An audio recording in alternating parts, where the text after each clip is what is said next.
My 17-year-old daughter has just been diagnosed with eosinophilic esophagitis, a chronic immune system disease where white blood cells build up in and damage the esophagus due to food allergens. Most people can achieve remission with dietary changes, so we are now beginning the long process of elimination diets and food reintroductions to find the underlying cause. She will likely face major dietary restrictions for the rest of her life.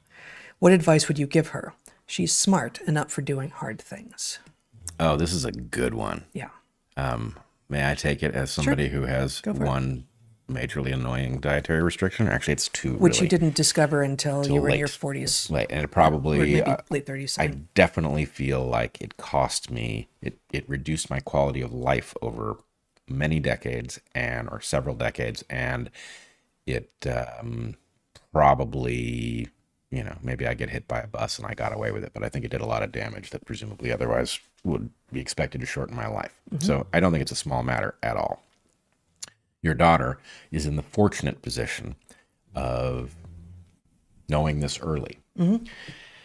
I would say, it's a terrible fate and you don't deserve it. And almost undoubtedly, this is the result of some modern fuck up that your daughter was entitled to be protected from, and civilization did a bad job. Mm-hmm. So that sucks. But take it as a challenge, right? You now have to live your life with an extra constraint. So Sarah, who wrote the question, says dairy is the number one culprit, and followed by wheat in general across. I'm not saying that is necessarily what's the case for her daughter, but right. Yeah. So you have a puzzle that you have to solve.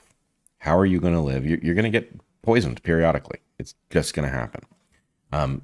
Figuring out how to interact with people so that they know that you're not expressing some sort of fashionable preference, that you actually have a serious health consideration and you need them to look out for you, right? You want your waiter or waitress to understand that your well-being is in their hands and that whatever needs to be asked of the kitchen needs to be asked in a way that the kitchen knows what it's being asked. Well, but let's start, you don't go to restaurants first. Let's start with what you do actually be eating. Communicating with food service people is a luxury. No. Yes, it's a luxury because you don't have to eat in restaurants. No. Let's figure out, let's talk first about how it is that you eliminate and how long you have to do so for to know. And honestly, restaurants are a luxury. Well, look, I'm not sure what question I'm being asked then, because yes, elimination diet is a technical process that you have to get good at. But it sounds like you've already got two major culprits. No. As I understand what is being asked and what is being said here, in general, when this is diagnosed and when the people end up figuring out what it was that triggered them, it's dairy is the first thing, okay, and then wheat is the next most common thing. Okay, yep. She doesn't know. This diagnosis just came in. They don't know what it is for her. Dairy and wheat doesn't surprise me. Those seem to be the big triggers in the West at the moment, dietary triggers. But okay, I mean, look, I can't help you. There's a protocol. You need to eliminate virtually everything, and you need to leave on the list only things that are very unlikely to be triggers, and then you need to introduce stuff back in, and you need to spend long enough away from things that might be triggering you that when you reintroduce them, you get an unambiguous signal. But I mean, the thing that you're not saying that people won't know, and people who've done it, like Melissa says, started a super restricted diet about a year ago, haven't been inside a restaurant since, is that it seems like almost complete elimination is good enough, right? Like 90% is good enough, right? And just like if you're trying to obtain ketosis, for instance, having just a little bit of carbs, no, it's not good enough.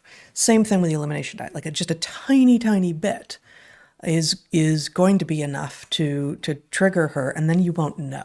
Then it's as if you were doing nothing at all. Yep. And so you really need to be 100% free and clear, which means not only no restaurants for a while, but also basically no processed foods. Like you got to go with whole foods, and it could well be that it's the stuff being used to grow the foods, and so as much as possible, organic foods from growers Yeah, there are some certified foods that you can trust because of the legal liability of the manufacturer. All right, if somebody says this is peanut free, they're not running the risk of killing people by having trace amounts of peanut. Mm-hmm. But Heather's point is an important one. I want to be clear about what she means about 100%, right? With respect to an ingredient that is suspect, you have to eliminate it 100%. And I think of it like the effect of keeping moisture away from a wood floor, right? Keeping 1 inch of water on a wood floor is not even substantially better than making sure your floor isn't under a foot or 10 feet of water, right? The point is you actually have to get to 0 water before your wood floor endures. And this is the same sort of thing. 0. It's a risky analogy, though, because you spill stuff on a wood floor, you mop it up, it's fine. And this really isn't like that. Well, but the thing is they won't put a wood floor in a bathroom because even the mopping up thing does some damage. So anyway, we don't have to get overly precise, but if you point is here with regard to the diet, you do actually have to be precise. Well, but you and I are saying the same thing, right? If you have in my case, I have a wheat allergy. The tiniest traces of wheat trigger me, right? Even Bombay Sapphire Gin, which is certified gluten-free and may even indeed be gluten-free, still triggers me because it's made from wheat. So the point is there's some molecule there and it doesn't take very much of it and it gets me. And so imagine that you're working in that landscape. Okay, you need a protocol. Probably there are better people to advise you than us about how you build such a protocol. So how do you deal psychologically is what Sarah is now asking. Okay, so that's what I was trying to say is A, make your peace with the fact that you are going to be dealing with a burden that isn't really yours. You didn't invite this. You didn't do anything that caused it. It's not your fault. It's somebody else's fault, and you'll probably never figure out who and get past it. There are things that could be worse, lots of them. Figure out the challenge. The challenge is largely a social challenge, right? You're working in a world where people have huge numbers of preferences and minor sensitivities, and you sound like you have a major sensitivity. You need to get your needs taken care of without it turning you into a needy person in the eyes of the world, right? So that is, the world's better now, right? If you go over to somebody's house and they're,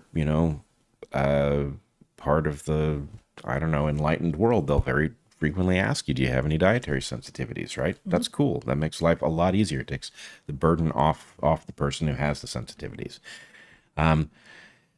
But you're going to get poisoned every now and again. Minimizing the regularity with which it happens is about all you can do. It's never going to be perfect.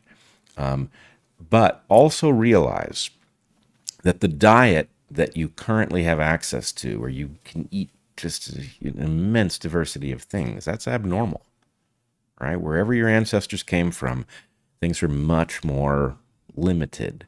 And it is modernity that has given us the idea that the normal way to eat is to have, 20 different cultures contributing, to have a globe's worth of different agricultural products available to you to be mixed and matched in every fusion combination, right? That's new. And so you are going to surrender a certain amount of the diversity of a modern diet, but you are still going to be way above the diversity of an ancestral diet. And if you think about it that way, then you will resent less the difference between what you get to eat and what other people get to eat. Also, I would just point out, a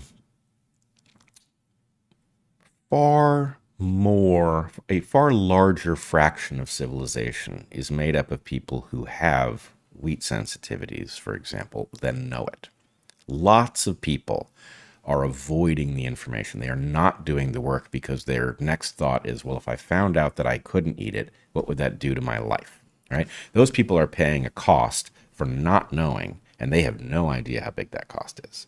Yeah. So anyway, if you recognize there's a benefit that comes from knowing, there's a great benefit from learning to interact with people in such a way that they are not giving you things you can't eat, and that, this is a puzzle, part of your unique burden in life. So psychologically, though, I think this feels very grim and like, what are you going to do? How are you going to get around it? How are you not going to feel like, why me? I recommend Tara Couture's Substack, Slow Down Farmstead. I've recommended her before. she is a Canadian who discovered, I actually can't remember at the moment, if she discovered her own or one of her daughter's severe dietary allergens first. And this year, actually, she and her husband are eating only, now they're traveling to visit their new grandbaby occasionally, so I'm not sure if they're doing this exactly, but they're eating only things that they themselves have produced, and they live in Ontario, so that's quite difficult. But she celebrates the food that she makes, and it's amazing. She's actually sent me some of her stuff, and it's extraordinary. And for her, it is a joy and a pleasure. And granted, it's a big part of how she spends her time is producing this food. But one of the things you started saying to me early on when you discovered your sensitivities, and I would be having sourdough, which I love, and I would feel bad about it. You say, "Don't worry about me. Looks like rocks." And at first I thought you were just being nice. And I think actually you really came to feel like, because you do occasionally get poisoned and then you feel so bad and all of these symptoms come roaring back for some number of days, even if you have just a little bit, you're like, it just doesn't look good anymore. And instead of feeling like, oh, I'm living this restricted life and it's colorless and where's the joy in my diet? It's like, no, actually there's so many amazing things to eat. Your daughter will be able to eat a ton of amazing things still, as you are able to eat a ton of amazing things. And, the joy and the color and the gustatory delights are still there. It's not a colorless gray world. It just takes some figuring and then some communicating when you go out into the world and are eating things that other people have prepared for you. Yeah, I think this is an important point. As you inevitably encounter instances where you will eat something you shouldn't, you've got to connect what happens to you to the experience of looking at that food before you eat it. And then it is like rocks. I don't want to eat that, right? Mm-hmm. And so, I don't want to eat it because not worth it, right? Yeah. So anyway, there's a lot to be said. I also think you're a bit lucky to be discovering this. You're unlucky to have had it happen to you so early, but you're lucky in that developmentally, you're very well positioned to psychologically deal with this. It's much harder as an adult to give up a bunch of stuff that you thought you were entitled to eat. Yeah. And just one more thing here. Excuse me. Once you feel how great it is not to have the drain on your body, you won't want those things. They become non-food. And so this non-food thing is, something before you discovered your wheat/gluten extreme allergy, for lack of a better term. That is how I described most of the outlets that sell food in the United States, fast food. And you'll be on road trips, people are like, oh, let's stop there. I'm like, but I don't even see that. Like, I don't, because I grew up never eating that. And because my father was insistent that wasn't food, in particular, like I never got in the habit, and it doesn't remind me of food. And when I'm hungry and I see such a place, it doesn't occur to me, oh, I could use that to assuage my hunger. It wouldn't do it. Yep. Right. So similarly with soda. And now, with these aversions, it's harder to learn it if you've been eating it. But once you are in tune enough with your body to recognize, oh, that may taste good in the moment, but afterwards I reliably feel like crap. Okay. No, why would no? That's not tempting anymore. It becomes not tempting, but you do have to read your body. Yeah, actually, it's I had never made the connection before, but you're absolutely right. Right, fast food doesn't occur to me as food as I drive by it now. I picked that up from you. Soft drink, that would be insane to drink because of all the sugar. Diet soft drink, that would be insane to drink because of the things they use to fool you into thinking that you've drunk something sweet. Right. So the point is, none of that looks. It'd be as ridiculous to put in my mouth as the end of this pen, Yeah, don't do that. Right, don't do that. Yeah, but I didn't need to say that because that was obvious.